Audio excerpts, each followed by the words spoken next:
Hello friends, good morning and welcome to this new class. Today we shall deal with a new topic about marginalization. Let us understand what is the meaning of marginalization. What do we understand, especially social marginalization? So in India, certain communities are facing that marginalization. They are excluded from certain activities. That is what we are going to see in this class. So some of the social minorities or religious minorities, they face marginalization. That is what we shall see in this class. You can take lesson number 7 and page number 80. So what does it mean to be socially marginalized? To be marginalized is to be forced to occupy the sides or fringes and thus not to be at the center of things. We can underline what is the meaning of to be marginalized. That means they are pushed to the side and they are never allowed to come to the center. Always they are pushed to the last or to the side. When all other important people have finished their chance, these people will be given chance. That is marginalized, pushing to the corners. And this is something that some of you have probably experienced in the classroom or playground. So it is not only experienced in the society, even sometimes in the classroom we can find some are very smart, so they will be given opportunity every time, and some of them are feeling very shy and they are not given very open the chances. They are satisfied to remain on the last bench. We can see some students always they choose the last bench. They like to sit in the last bench, isn't it? So because they don't want to come ahead, not because they are marginalized, they don't want to come forward and take the center stage. They like to take the last stage. But in the society, some are forced. Always you go back, you go and sit outside, or you go and sit in the corner. So that way, sometimes it is people are experiencing. And if you are not like most people in your class, that is, if your taste in music or films is different, if your accent marks you out from others, if you are less chatty than others in your class, if you don't play the same sport that many of your classmates like, if you dress differently, the chances are that you will not be considered to be in by your peers. So often you end up feeling that you are not with it, as if what to say, feel and think and how you act are not quite right or acceptable to others. So sometimes we will see in the class we have people with different talents. Some of them are good for music, some of them are good for speeches, some of them are good for singing, some of them are good for dancing and so on. So there are different talents are there. People have got different talents. So people say, oh, this fellow is not good for singing, let us not include him, let him be out. Or this fellow is not interested in playing football, so let us not have friendship with him. So like that, discrimination can be there. That is all called marginalization. We are separating some people from our group. We are pushing them out of the group. That is what is called marginalization.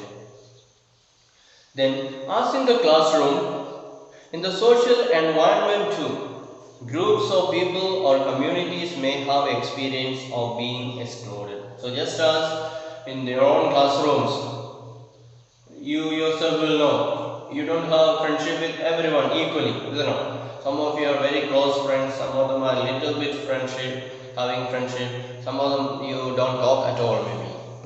So those people, they are pushed out from your company. The same way in the society also we feel that some people are always given importance and some people are always kept outside. They are never consulted, they are never given opportunity and so on. And their marginalization can be because they speak a different language, follow different customs, or belong to a different religious group from the majority community. So what are some of the reasons why people are excluded or marginalized? It could be because of they speak a different language, or maybe they follow different customs, or maybe because they belong to a different religious group. So it can be different. This fellow is different from us, so let us keep him out. So that kind of thinking is there in the society. And they may also feel marginalized because they are poor, considered to be of low social status, and viewed as being less human than others. So sometimes some other reasons why people are marginalized is because they are very poor. So rich people don't include the poor people in their company. Their dress may not be that very rich. Their practices may not be that good. So the rich people try to make one group and the poor people are excluded. Or maybe because they belong to low social status, maybe high caste and low caste. So people who belonging to the high caste, they don't want to include low caste people in their group. So they are marginalized. Or sometimes they think that these people are less human, maybe because their skin is not colorful, or because their hair is not good. So people try to value the people in different ways, saying they are not equal with us, they are little low. So that kind of ideas, that kind of feelings are there in their mind, and therefore they try to discriminate the people. Then sometimes marginalized groups are viewed with hostility and fear. And this sense of difference and exclusion leads to communities not having access to resources and opportunities, and in their inability to assert their rights. They experience a sense of disadvantage and powerlessness vis-a-vis more powerful and dominant sections of the society who own land, who are wealthy, who are better educated, and who are politically powerful. So when those people are marginalized and pushed outside or pushed to the side, they are not able to claim that it is my right to be in the center. They cannot, because maybe they are very poor, or maybe they are not very powerful in the political level, or maybe they don't have very rich wealth, or they don't have enough land, they may be landless people. So because of this lack of wealth, lack of poverty, or lack of power, or lack of wealth, lack of land, they are sidelined. So there are different reasons are there why some people are considered high and some people are considered low. And thus, marginalization is seldom experienced in one sphere.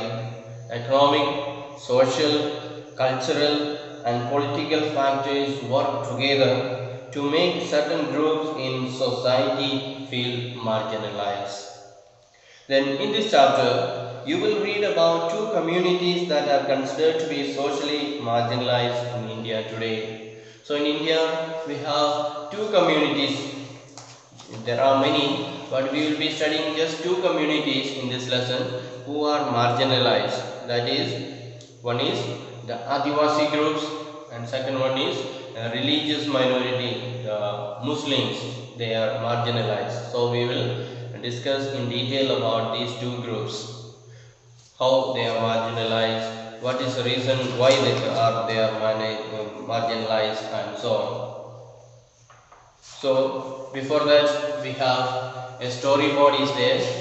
Let us see about this road and this storyboard, and what the people experience, how they experience, or how the people misunderstand, and so on. So it is about the Adivasis, the story of the Adivasis. So a grandfather and two grandchildren, they are sitting and watching TV program on a Republic Day, and they are making their comments. So the child says, "Oh, see an Adivasi float." So Adivasi people are dancing there. Then they are asking grandfather, "Dadu, why do they always show Adivasis as only dancing?" So in most of the places when we see Adivasi people, they are presented as dancing people. That is the most attractive part which is taken to show them to the world. And the grandfather says, the lives of the Adivasis are very rich. Most don't know that. So the grandfather told the children, the lives of the Adivasi people, they are very rich. Not only they are just good for dancing, but they are also good for so many other things. But many people don't know about that. And the child says, yes, don't know. They know nothing, anything else about us. Then, when I was young, our village in Orissa was beautiful. We got everything we needed from the land and the forest around us. We in turn respected the land, the forest, the river, etc. So the grandfather is talking about his younger days. When he was young, he was living in a Orissa village, and there everything was beautiful, and they were having sufficient things from the land. They were cultivating in their land, and they used to go to the forest and take the fruits and other things. So they were self-sufficient. They were not depending on anyone. They were managing by themselves. But then suddenly we were told that the forest was not ours. Forest officials and contractors cut down large parts of it. If we protested, they beat us and then took us to court where we did not have our lawyers and could not fight our case. So as the Adivasi people were living very happily there, what happened? One day, police and forest officers came and said, you cannot live here, this forest is not yours. So they chased out the people from the forest, and they occupied the forest and cut down plenty of trees. And the people could not go to the court because they were very poor and they did not have their own lawyers, and they did not know anything about the law of the country and so on. So they were living a very peaceful life without disturbing anybody. But now their lives are disturbed. Their shelter is taken away from them, and therefore they are really suffering. Then, how did you survive, Dadu? So the children are asking, you were chased out from the forest, then how did you survive? So many of us were forced to leave our homes and find seasonal work in nearby towns. So he says, most of us were chased out from the towns or from our homes, and we had to go and find out work in some other place. Maybe in the nearby town we had to go and work as a laborer. So long they were working in their own land and managing by themselves, and they were not depending on anyone else. But now they are chased out from their homes, from their land, and they had to go and work as laborer in the towns. So the life of the Adivasis were affected that way. Then the company Walas came. They said there was iron ore under our land. They wanted to mine it. They promised jobs and money if we sold our land to them. Some villages were excited. Others said this would destroy our lives and we would get nothing. Some gave thumbprints, not realizing they were selling their lands off. Only a few were given token jobs, but most of us did not sell. So after the police and the forest officers came and destroyed the land, cutting down the forest, then what happened?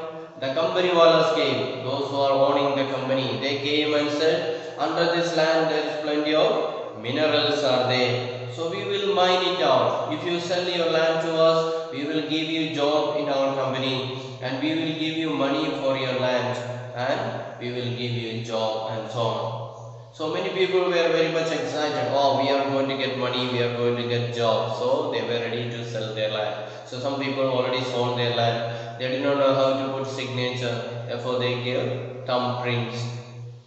But they were cheated. Very few people were given job. Most of the other people were left out. But many people also were very clever enough. They did not sell away their land. They continued to live in their land. Then They beat and threatened us till eventually everyone was forced to sell and abandon the land of their forefathers. They had the support of the authorities. Our whole way of living vanished overnight. So many people were not willing to sell their land. Then these company wallahs came with the force. They came with the police and other forest officers and beat the villages and chased them out. And so people were forced to go out from their land. The land that they were living for so many years from their four grandfathers. They were from their great grandfather's time onwards. They were living in that land and they were chased out from there. And suddenly all the rights that they enjoyed, the freedom that they enjoyed, everything was lost. Oh Dadu and our land, what? And for our 30 acres we got a little money from one contractor. I never saw most of my friends again. So this family had 30 acres of land and the company wallahs took away all that land and he got a little money from one contractor. So he did not even see about other people. He did not know where they have gone, what happened to them, whether they got money or not. The people were scattered, they were chased out and people ran here and there, tried to find a shelter, tried to find a job and so on. So people moved from place to place and they did not meet each other again. And the money hardly lasted in the city. We had no means of livelihood anymore. We were all cramped into the tiny rented room. How we missed our carefree lives in the open spaces. So the little money that they got from this contractor, that got out very fast because they had to go and live in the town. In the town everything is costly and the little money that they had, they could not survive with that. They had no house, they were all taking rent and staying in the house, so many of them together. So the freedom that they enjoyed, the good life that they enjoyed, that was completely, they were missing. Now they are all staying like prisoners, living in one room, a small house and struggling. So because of the activities of the government and the authorities, the poor Adivasis were suffering and they lost their land, their shelter and everything. Then after a few years, your father got a job in Delhi and we all moved here. Those were very difficult times. That is why both of you did not go to school for several years. So at last, the grandfather's son, that is the children's father, he got a job in Delhi. Then all the family moved to Delhi. They all went to stay there. So in the beginning it was a very difficult time for the family and that's why even the children, they were not even able to go to school. The family was not able to support them to get education and so many days, many years the children could not go to school.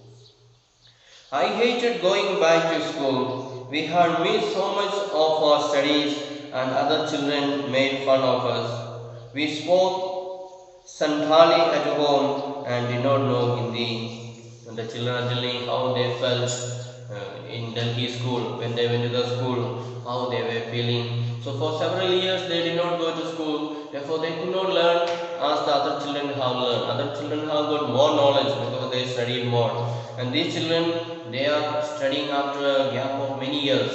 Therefore they did not learn nicely all the things. They missed quite many lessons and they did not know Hindi also. Their original language is Sandali and Delhi all are speaking Hindi. So the children were also humiliated. But now we have friends.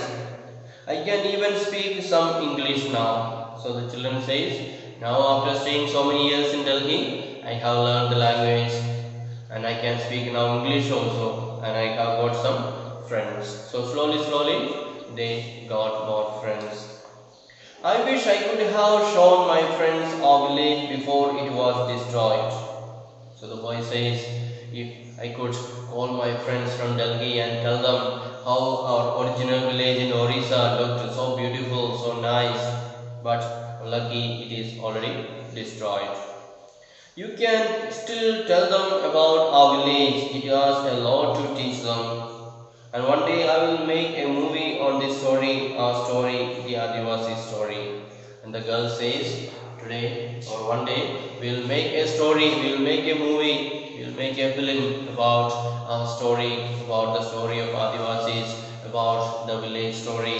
We will go and make a story when I grow up. So she has got a plan for her future. She is planning to do something when she is old. So that is a great move. So that the great beautiful culture, the great beautiful life that the Adivasi people live, and they can make known to others through the film. Other people also will watch that film and they also will understand. So that is a very good move. So that is a story the grandfather is telling to his grandchildren about the beautiful how the life of the Adivasi suffered because of government encroachment. The people in authority, police and the forest officials, how they chased out the people, how they cheated the people without giving money. They took away the land by force and destroyed it and started mining all that. So the people were really suffered. The people who lived a free life suddenly became like a servants. Now you just read about how Dadu was forced to leave his village in Orissa. And Dadu's story is similar to the lives of millions of Adivasis in India.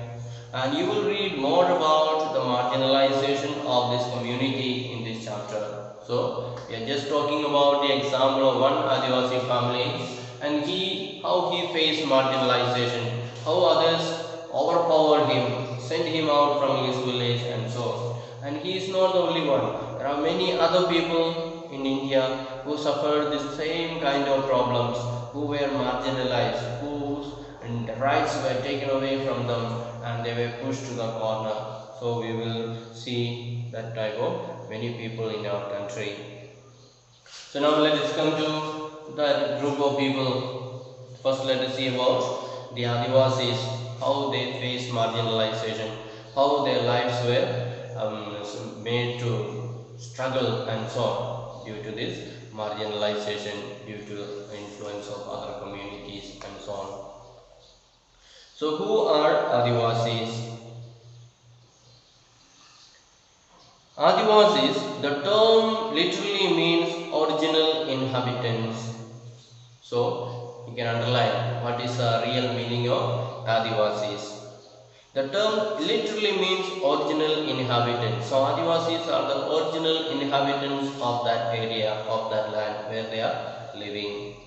Then are communities who lived and often continue to live in close association with forests. So these Adivasis, they live in communities and often they live very close to the forest. As the grandfather was telling, they cultivate in the land and they go to the forest, collect the fruits, the nuts, all that. So almost everything in their life, all that they need, they try to gather it from the forest because they are living very close to the forest. And around 8% of the India's population is Adivasi, and many of India's most important mining and industrial centers are located in Adivasi areas. Jamshedpur, Rourkela, Bokaro and Bhilai among others. So, what is the total percentage of the Adivasis in India? 8%, you can underline.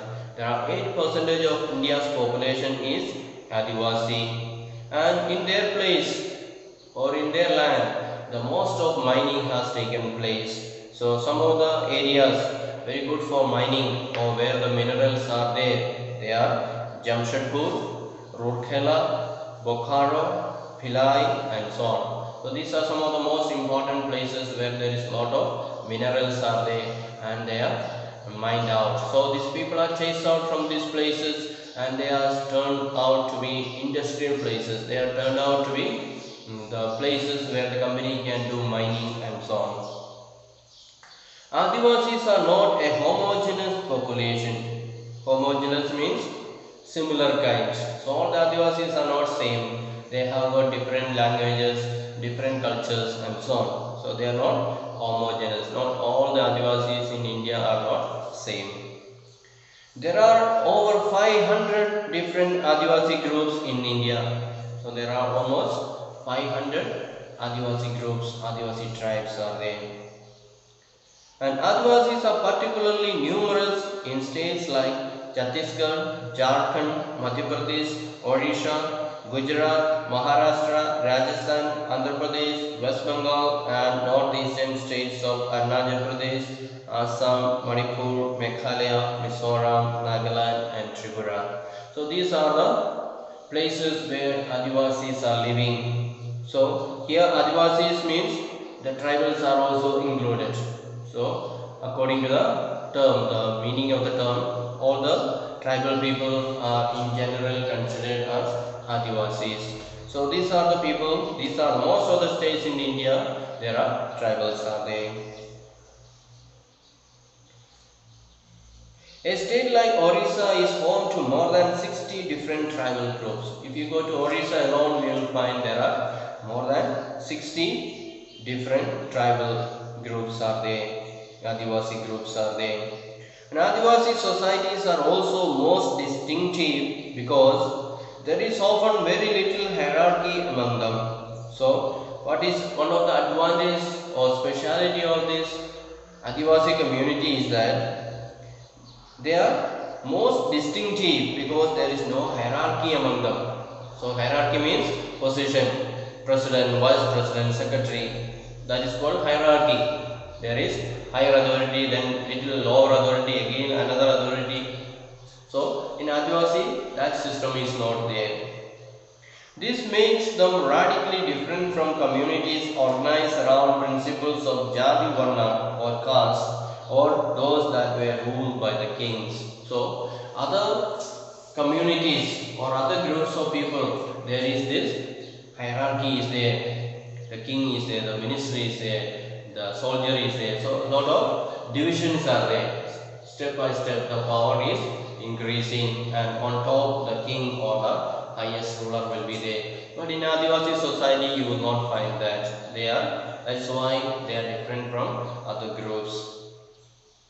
And Adivasi practice a range of tribal religions that are different from Islam, Hinduism, and Christianity. So these tribals or the Adivasis, they have their own tribal religion. That is different from the main religions of India like Islam, Hinduism, Buddhism, and so on, or Christianity. And these often involve the worship of ancestors, village and nature spirits, the laws associated with and residing in various sites in the landscape, mountain spirits, river spirits, animal spirits, etc. So very often they worship their ancestors. They may be knowing the name of the great ancestors, the first person of their tribe maybe. So they worship him. Then they also worship the nature like mountain, they call it mountain god or mountain spirit, or river god or river spirit, animal spirit, and so on. So they try to worship different natural forces, what is found in the nature like animals, mountains, trees, rivers, and so on. And the village spirits are often worshipped at specific sacred groves within the village boundary, while the ancestral ones are usually worshipped at home. So the village spirits are often worshipped in a specific places. So there will be some special place for offering puja or sacrifice and so on. And all the villages will come together and offer worship, offer sacrifice there. And their own ancestor means they will be worshipping at home. That is only family is involved. Their own family ancestor, they worship him. And if it is a village god, then all the village people will come together and in a common place, and then they worship the common god of the village. And additionally, Adivasis have always been influenced by different surrounding religions like Shakta, Buddhist, Vaishnava, Bhakti, and Christianity. So now so many religions are there in India. The major religions like Buddhism, Hinduism, Islam, Christianity, Jainism, and so. So they began to influence these Adivasi people who had their own religion, who had been worshipping their own ancestral spirit or village deity and so on. So slowly they are influenced by other religions, and now they are changing slowly. And simultaneously, Adivasi religions themselves have influenced dominant religions of empires around them. For example, the Jagannath cult of Orissa and Shakti and Trantic traditions of Bengal and Assam. So, even some of the major religions in India, they are also influenced by the practice and the belief of the Adivasis. So, some of the example is the Jagannath cult of Orissa. So that is Hindu cult, and they are influenced by Adivasi culture. Then Shakti and Tantric traditions. So they are in the Buddhism and Hinduism, and so they are also influenced by Adivasi. Some of the Adivasi paintings, everything, culture, everything we can see in these temples. Then during the 19th century, substantial numbers of Adivasis converted to Christianity, which has emerged as a very important religion in modern Adivasi history. So, in the 19th century, they were influenced by Christianity, and quite many Adivasi people, they became believers in Christianity. And now, the modern time, Christianity is one of the major religions among Adivasis. And Adivasis have their own languages, and most of them radically different from and possibly as old as Sanskrit. So they have their own language. One of the oldest language in India is Sanskrit. That is the official language of India, the oldest official language. So this Adivasi language also is as old as this Sanskrit, which have often deeply influenced the formation of mainstream Indian languages like Bengali. So this Sanskrit, that was a very prominent language, very important language, and now we have so many languages in India, and most of the languages have come out from this Sanskrit language. So most of the words in Hindi, Urdu, Bengali, in all these languages, most of the words are borrowed from Sanskrit. They are similar to Sanskrit. So Sanskrit, we can say, is a mother language of so many other Indian languages. They all came out from Sanskrit. Santali has the largest number of speakers and has a significant body of publications, including magazines on the internet on e-science. So among the Adivasi languages, the most important language or the most used language is, what is that? Santali. The story we heard, those children also are speaking Santali. So Santali is one of the most important Adivasi languages, and they have a significant body of publications. Publication means publishing books. So in Santali language there are so many books are published. That means there are so many educated people are there, so many people who are qualified and they are able to write books and publish books and so on. So in Santali language there are so many books are there, and also there are so many magazines are there, and also internet. On the internet they publish their documents and so on. So comparing to other Adivasis, which is a Adivasi group that is dominant or more improved so much, that is Santali. They are improved in literature and also in publishing books and so on. So we shall wind up today, and we will continue in the next class about more. We will learn more about Adivasis, how they are marginalized, in which are the areas they are marginalized, why they are marginalized, and so on. We shall meet in the next class. Okay, so bye, see you again.